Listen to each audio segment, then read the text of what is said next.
Mbote na balandi nyonso ya page na biso Global Construction. Toye lelo encore une fois de plus que kopesa bino ba information oyo bino bolinga kolanda à tout moment. Tozalaki la fois passé awa tosalaki vidéo et puis tolobaki non étape tozalaki ko sala musala oyo to komana niveau to komaki wana maintenant fa topesa bino prochainement musala to sala niveau de commune. Déjà pour ne pas kokende plus loin, devant la caméra c'est votre serviteur Eli Kitulu l'ingénieur. Chaque fois tout ça la émission tout se présente pour que boyi ba biso malamu que auto salaka ezalaka musala oyo bino bolingaka otala na confiance bozo pesa biso et puis tout ça vraiment flatté ya kosala toujours bolamu et puis ba conseil bo pesa biso à tout moment tout ça la effort pour que to me ko améliorer na auto za na auto zo sala ezala suspli ezala sous malamu makasi ko le carotte ça déjà. Donc tout ça c'est mon ming ya ko se mettre devant bino et ko pesa bino ba information puis ko la bino mini musala auto sala eza pour bino bomona oyo ba ko apprécier. Ce que to sali yango to bombi yango bomona ngote parce que dans le passé on a travaillé na ba chantier belé mais to zana ko sama na ba émission té na ba YouTube té et puis na média. Maintenant avec la vitesse ou les choses la vitesse sur makamozo qui est na mboka et c'est à chaque fois quand vous faites quelque chose il faut que tiango na média bandeko baza musika baza pe komona comment tozo évoluer. Raison pour laquelle to y lelo sur la sabino que non to komi na étape ya kokule pour te déchaînage o babenga ba mso babenga lenton mso babenga ngo sentir mais biso to lobby la poutre de chaînage o tozo couler tozo sala pour le moment oui permettre que non après que ça la poutre de chaînage to ça débloque le colo pour que tout ça toiture. Donc déjà à titre de rappel ndako e banda qui elle c'est là un mois environ 3 semaines ou 2 semaines 3 semaines disons les l'autre comme na étape pour wana. Donc commentaire pendant minute le dans vraiment bref parce que koloba mingi et ko ambouyer mais na lingi juste yo to sala to la sabina ngo mona beaucoup apprécier par rapport à image to sala. Ceux qui nous ont suivis au départ ba mona ki ndenge to bana musala et puis tinde tozo kende chaque étape to sala après une semaine to sali vidéo pour to la sabino évolution musala nande ko oyo aza qu'il na bisa mko musala na ba o ba sali na musala na biso te bazo mona ko ba ko koyeba comment tozo évoluer.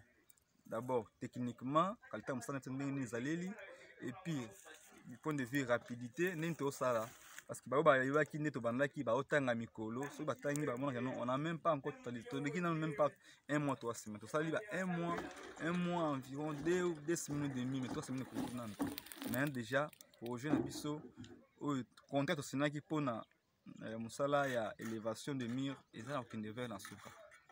Donc minga lobezate bo mona on découvre ça là on a déjà travaillé depuis un certain temps mais bazo évoluer jusque là il y a aucun problème to travailler na kimia to travailler na bolingo to travailler na détermination tellement bolingo buno boza envers biso confiance pour biso chaque fois boza tellement fidèle envers biso ko benga tout moment ko féliciter biso peut toza vraiment ko sala effort pour que musala to sala oyo ezala musala moko ya qualité kata mbongo ekobima nango pour musala mais musala esala mieza musala oyo ezana na hauteur ya mbongo oyo bimaki.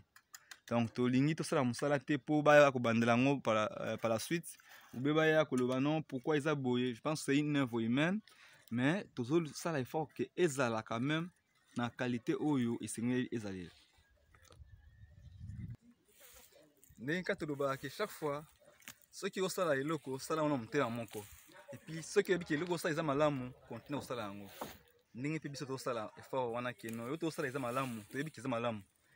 Même si les autres ne peuvent pas croire, mais bah, bazo yeba que non ils ont malamu auto sala et tout ça on en dinga bien, ils nous apprécient, ils nous félicitent. Biso peut toza vraiment ko za sous confiance ma casse na auto sala pour que et ça les mandenge et sengeli ça les. Voilà donc qualité musala bozo mona comme j'ai toujours dit que ça ne sert à rien de mettre 10 000 vidéos pour la suite na musala, ça ne sert à rien de mettre tous les commentaires. Tolinga ande musala yango moko oyo to sala bomona bino moko à travers nos vidéos tozo poster na page boyeba ko apprécier puis ko sala choix be ko juger et qui fait quoi et boza ce qu'on a idée malamu kozwa est-ce que prochainement est-ce que fona zwa X ou Y. Donc oto sala ezaka oyo toyokanaka na bino na ntango tobandaka mosala contrat na biso tosignaki na ndeko ezalaki ya kosala mosala na banorme oyo tozosala sikoyo. C'est pour raison pour laquelle omonaka no tozotravaille chaque fois tozolakisa ye image ya mosala na ye ndenge ezali ezoki évolue. Donc état d'avancement eza vraiment positif. Il n'y a pas vraiment trop de retard. Ndenge ezalaka mosusu azwi mbongo mais azwi mbongo wana akenda ngo makambo mosusu mais biso tozozwa possibilité ya tozwi makoki oyo ya mosala totia yango na mosala ke délai oyo topesaki ye ekoki nanu te mais toza déjà na suka ya mosala. Donc eyebisa ye mpe makasi ya koluka comment kotala la prochaine étape oyo eza ya toiture. Donc ndako eza na baétape misato ya minene oyebani tolobi na français babengi gros œuvre. Toza na fondation, élévation et puis toiture. Donc tosalaki fondation bomonaki tina niveau ya béton sous pavement. Maintenant tosala sikoyo tosali pe élévation de mur bomoni ba colonne tokouli ba colonne toutes les colonnes ya ndako tokouli yango. Maintenant là toza na couler ceinture na biso yango wana. Je pense que mosala tosalaka esengaka toujours pour expliquer mingi bayebaka te ndeni mosala evolaka parce que bazosala misala na bandeko mosusu baza qualifié te omona bani ndako ti donc azo comprendre te eleki ndenge biso mpona biso faut expliquer bino baétape oyo toleki po étape ya ndako ezala te non différente na baétape mosusu. Donc étape ndako nyonso eza étape eyebani ke non faut bana fondation ok surtout eza ndako étage et c'est que non eza dalle ko intervenir d'escalier mais le eza ndako assez oyo ndako assez je rappelle c'est une maison de 4 chambres.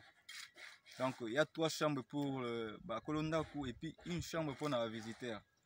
Donc to expliquer bino ba étape nyonso wana toleki yango tosali yango na ngonga moke ti kala mingi te tokóma na étape oyo ya toiture oyo soki yango esala mingi tokoti na finition.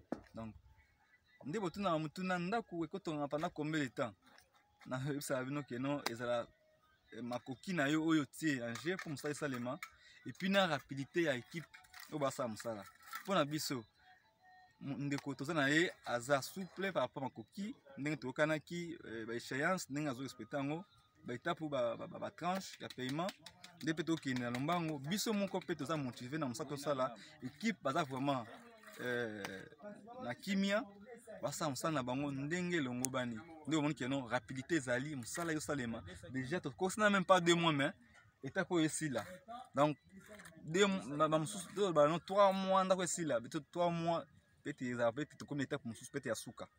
Donc pour le moment toza na couler ceinture nde bozomona bazokule yango progressivement tiki ekosila bomona ke non après yango totie des assises ya bloc likolo pour que tobanda travaux ya ligne ya charpente et puis totie couverture en tôle. Voilà.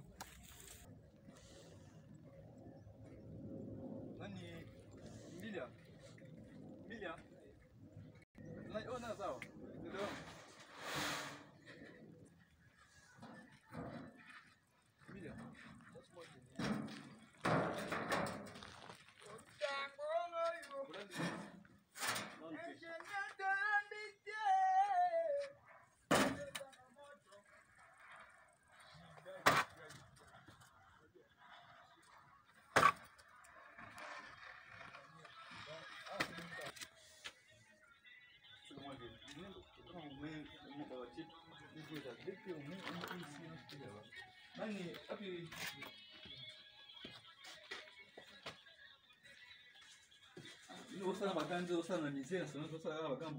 Chaque semaine, on peut faire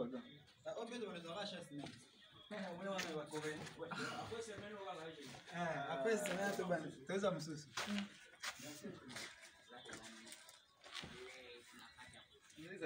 muni ebo kofwe akango ayo kofwe babulika kauna mute fobo ebo tarato de tout monde akango kofwe babulika kwa nda sisi sana mtona na mwapa sana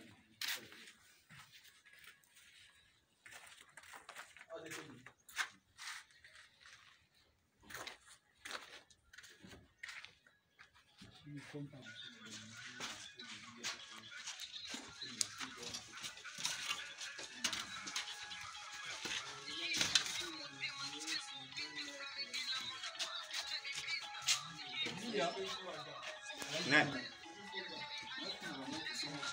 Se você me dá, se você me diz, se você me diz.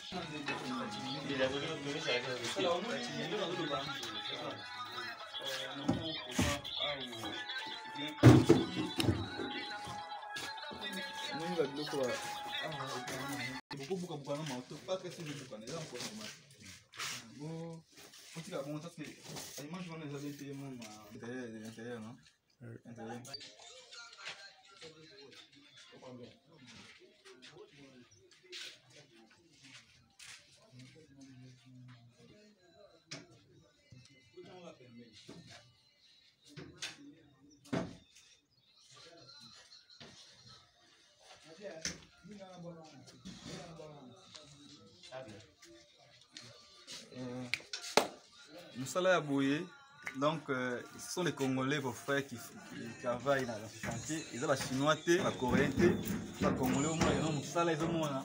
Ils ont vraiment, la colonne, côté Osanaté, fadi droitier. Vraiment, c'est un travail où il attends, oui, si tu as mais la vidéo, déjà, il y a autant là, tu apprécies. Au moins, le mur, les murs sont droits. Au moins, c'est comme je dis, c'est pour ça, Moussala, il faut nettoyer, c'est ce qu'ils font. Donc, tout ça, vraiment organisé en sorte que Moussala et Salima, et dans la vraiment, n'a pas inquiétude, et mon collègue n'a pas là, dans mon petit cas, dans un essai. Donc, on a aussi, comme dans nos chantiers, moi, dans mon chantier, il faut pas débrouiller l'ongwa et bien belé. Maintenant, ici, pour travailler, si les caméramans peuvent prendre même, c'est à moi, on a vraiment comment, ça, les dans ma cacha ici, mais vous voyez que c'est un peu propre. On a la caillasse, on peut récupérer ça, et puis on met ça de côté. Même ici, totalement là, moi, on va trouver le béton.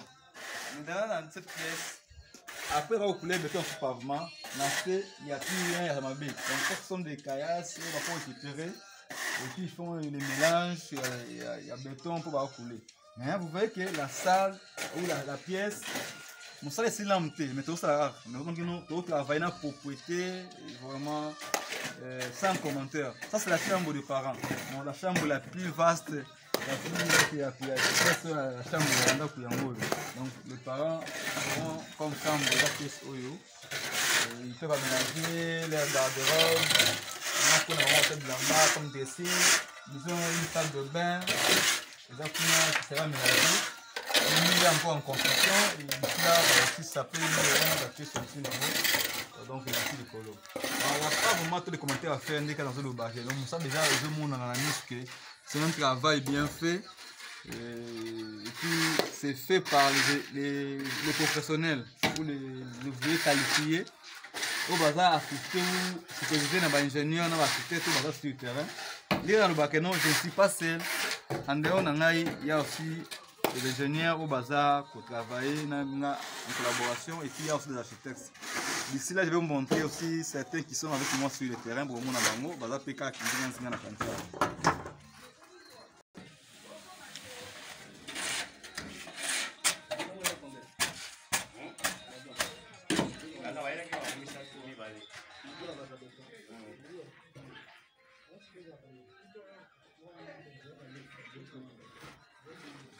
Toutefois, déjà dans expliqué qui ndenge ndako na biso ezali na expliqué bino comment composition na ezali fonctionnement na ezali. Donc déjà toza na entrée ya ndako na biso awa eza hall d'entrée et terrasse eza wana po bato bakofanda terrasse service et terrasse jour plutôt eza wana et awa toza na hall d'entrée na hall so na côté na hall directement na côté na hall na ça juste au cœur du salon. Donc on a commis awa et c'est comme une hall de distribution. Na ko kende na salon, le salon est là. Tu peux passer, passe.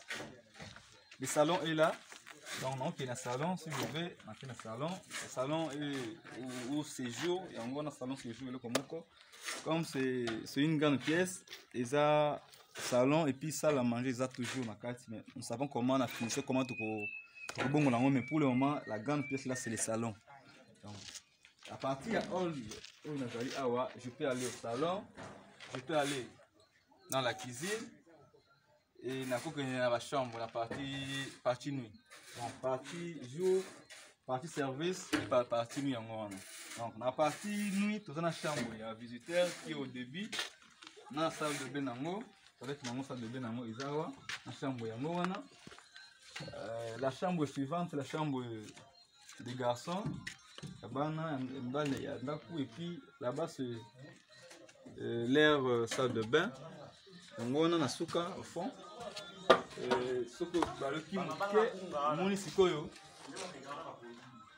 Ah, c'est qu'on a chambre, on a la chambre ya parents ndika na ko expliquer. Ko chambre et bandeko ya basi. On a les deux chambres, oyo na oyo, ont une salle de bain commune. Donc salle de bain yango, les deux chambres. Dans cette chambre aussi, où ils ont parents, bango bazana ya bango na kati. Donc exactement, ba pena bon na bango na kinga kati et ils sont là-bas. Donc composition en ndako yango wana, ça nous sommes dans la partie nuit.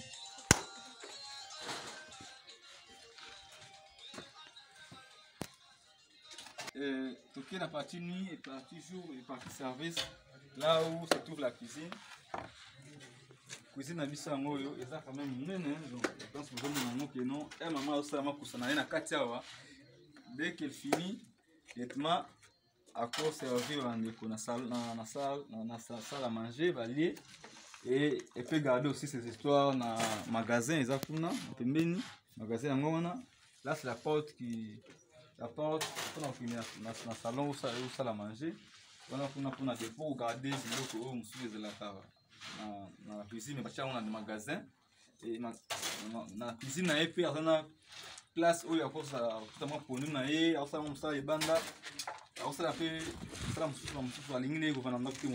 des bandes. Il y a une terrasse service où il y a prévu pour la maman où il y a la terrasse service.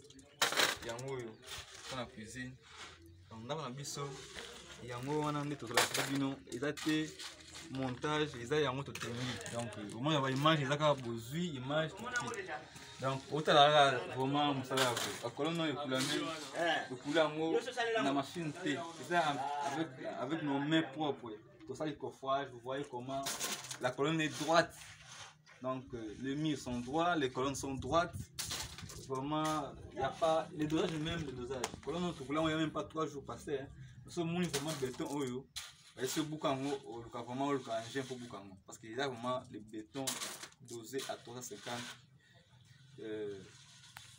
Vraiment le béton normalement 350. Donc c'est ce qui est important pour appeler bino que non tout ça là oyo.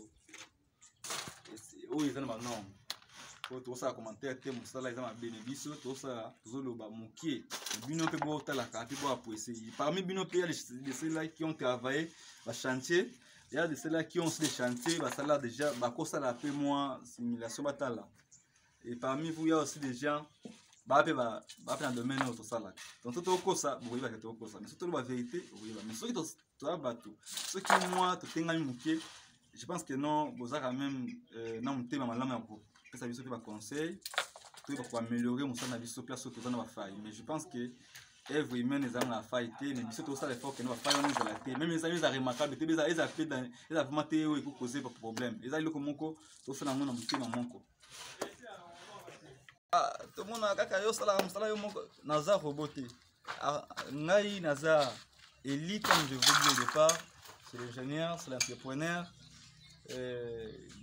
ça peut être moi ba conseil na si tout ça na makambo yo bo se pena moté mais tout ça l'effort que tout ça là au bolingi na nga mokoté na sala nga monté j'ai toute une équipe au bazar na ngai elongo notamment il y a monsieur Yves qui est là les jeunes architectes oyo asali classe na ye asali qui asili ici Azas Koko travailler pour mon œuvre et conception, ce n'est pas moi, c'est l'architecte qui fait la conception. D'autres expliquent non, dans notre structure, dans notre boîte, chacun fait son travail à niveau naïf.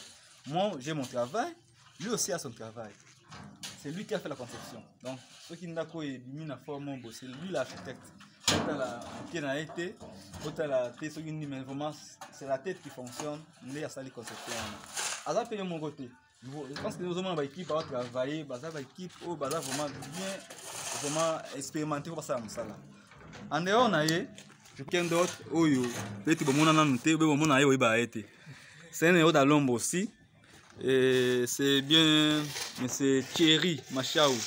C'est l'ingénieur, un ingénieur BTP. Donc c'est un ingénieur vraiment chevronné. Il y a vraiment ceux qui vont monter le parce que ayanga talega na caméra abi ma caméra faut tikela ngo kangai lokola ngamu na loba mingi ngalo ba mingi te mena explique kaka voilà il est là c'est avec lui qu'on travaille.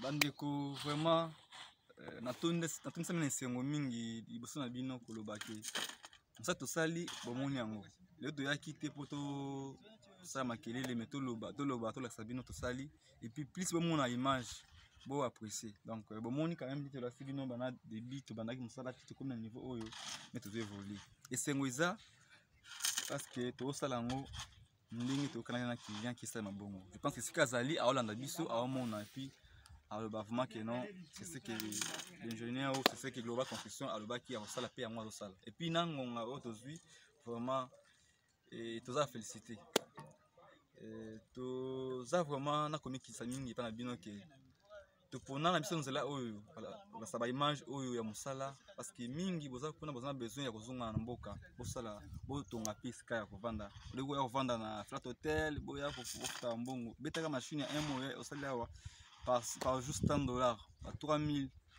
on a 2000 autres déjà. Mais or, cet argent-là peut te servir au Tongandako. Or, de ceux qui doivent banaki au Tonga. Et récit, pour y avoir la source après ça bon. Donc, bis de Tozawana.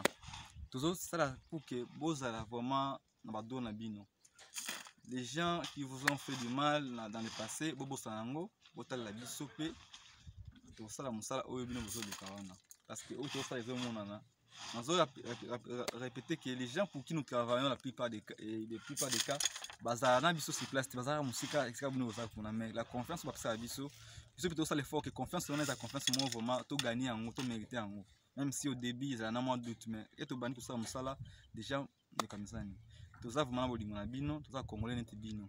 Au bas ça la paix bandi na bino peut-être. Donc au bazozwa na moki ba futa mawana ba osunga bota na bango. C'est une lutte contre le chômage. Et le barra. Vous tenir biso, vous avez l'habitude, vous savez ça la yango vous mona. Donc ceux qui vous avez musala musala ko pesa biso, bobenga biso. Chaque musala est na procédure, et on te expliquera démarche tout ça là ka. Poto komawa. Ndeko oyo akwete likolo ya kiti. Non. Tozo banina quelque part, banda abengi tozwi contact ti to komina na niveau oyo. Donc c'est une démarche à suivre oyo to nga pe ko respecter. Ndenge pe yo za soki pa munganga ebisino papa ozo be la main, il faut na consulter yo, faut ko ta laboratoire, faut boye pour na pesa yo traitement. Donc biso pe to za na procédure yango wana to senga ke avec tout le respect ande ko na biso ke et to za contact na bino to luka ko respecter procédure wana ezate pona ko tcha bino na l'aise mais ya procédure pour permettre biso to ça musala oyo bino bolingi bozo résultat ya malamu. Donc résultat malamu senga toujours ka bongo. Professionnalisme senga toujours moi organisation mon ezala. Donc voilà bana maman ba yeko tuka mai na mai pona musala. Donc place toza mai za mo musika mais tozo sala musala na ndenge wana maman ba tuka mai bazoya ba futa ma pona na musala. Par jour on peut utiliser 10 filles à mai. Vous comprenez filles mongo déjà faut sombango senga fombongo. Donc voilà quant à moi na lobi moi mingi mais on a aussi ça va peut-être na remercier bino parce que confiance ndenge boza fidèle envers biso vraiment et bozo benga biso tous les jours bozo pesa biso ma kasi ya kosala sous mingi koleka auto sali donc toza na biso te ceux qui danser non mais auto sala eza pona ko sunga mboka to sungana parce que biso to sali musala yo zui ndako na yo sali malamu biso to zui pe mbongo oyo to zui o biso na to futi pe bato basali baza pe na moi loko ya kolia pe ba bikela pe na mabota na bango. Donc kimi na nkolo eza na bino eza pe na biso bosambela pour que mboka biso ki liboso mboka pour que liboso eza ngai na yo to bongisi makambo to sala pour que ba musupe batala ne to sala ba ke pe liboso soki ka to bikano konge bonga te mais yo moko osala ni. Moi je fais ma part que ça part na yo nga part na eza ke na zui bato basala musala nga ensemble bazo futama et puis musala oyo to sala eza bino ole otina mbongo bali yango ole yo moko ya ofuta ce jour mais oza kuna to sala ngo sans que yo ya tozo faciliter nos tâches que no yete même ça salami si jour yo ko ya amusu na kati. Donc c'est vraiment avantageux auto sala boza toujours na kondima numéro na biso to pesa toujours na suka ezalaka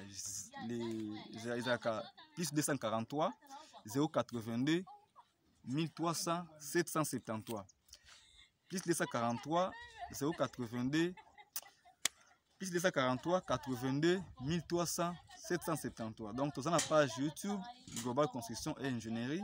Tu as la page Facebook Global Construction et Ingénierie. Si vous avez toutes les informations, il y a Misa Tosalaka et la Kawana. Tu as besoin de bino pour soutenir biso. Ba conseil na bino peut ils ont vraiment le bienvenu parce que tu as kokati au to sala ce que tu peux pas conseil na bino to améliorer sous ma classe peut-être de l'autre tu as to commander mususu. Et cela ne veut pas dire que non ça to comme tu as commis au niveau mon tu comme ce qui n'est non c'est toujours tu as humble tu dis que mon sala c'est toujours en bon terme na ba client.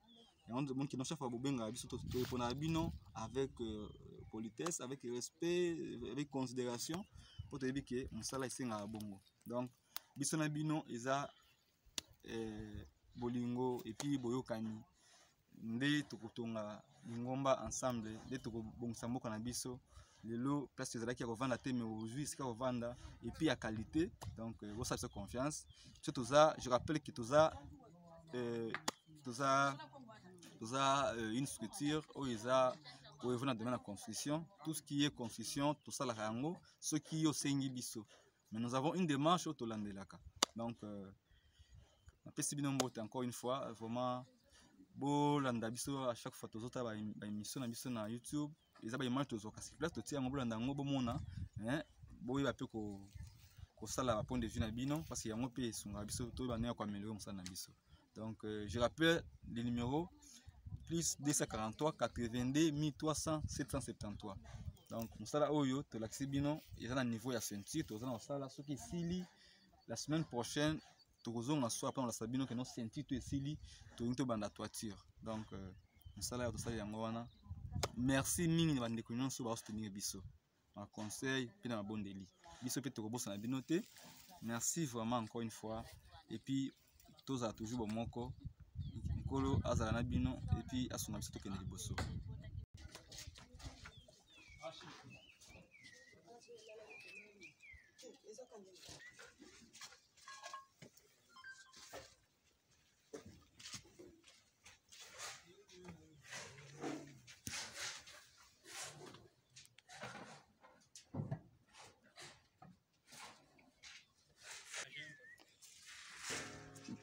Mila. Archie, viens aussi. Ah, on réfléchit par rapport à ce qu'on disait ici. Parce que il faut basta la monde. Bon, en fait, c'est ça par rapport au coin et puis l'autre coin. Je pense que l'archive vous a expliqué il faut